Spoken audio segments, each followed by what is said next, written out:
APEC dignitaries and international visitors were at the convention center. There was actually a dirty secret hidden behind the walls in the form of mold. Tim Sakahara joins us live with a story you'll see only on Hawaii News Now. Tim.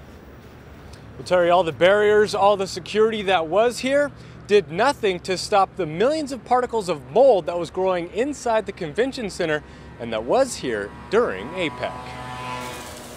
The problem is with this 4-story water fountain located front and center inside the convention center lobby.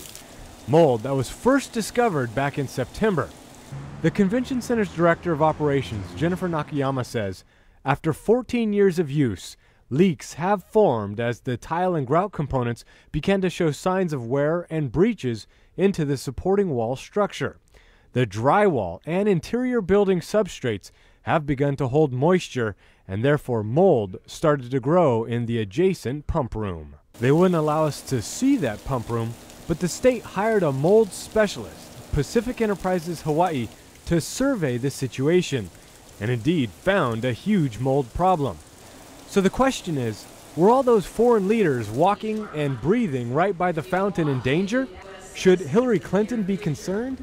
Nakayama says the mold has remained in isolated colonies and has not impacted or posed a hazard to public use spaces, and steps have been taken to mitigate the issue for any employees who have access to the area.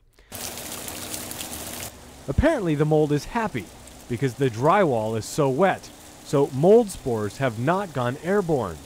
And even if it did, because the lobby is so big, the danger is greatly reduced.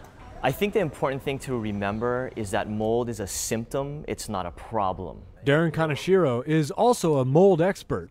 He's worked on various mold cases that are downright disgusting, but it's not the end of the world if it's taken care of. And at the point where you can see it visibly growing, because it's microscopic, you've got millions upon millions of mold spores there, and that's just something that's not supposed to be in your indoor environment. The next question is what to do with this huge leaking fountain. Well, the state is still evaluating.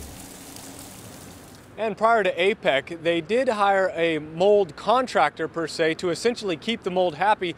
That's one reason why the water fountain and the water was not turned off, to keep the mold happy, until they figure out what to do next for a long-term fix.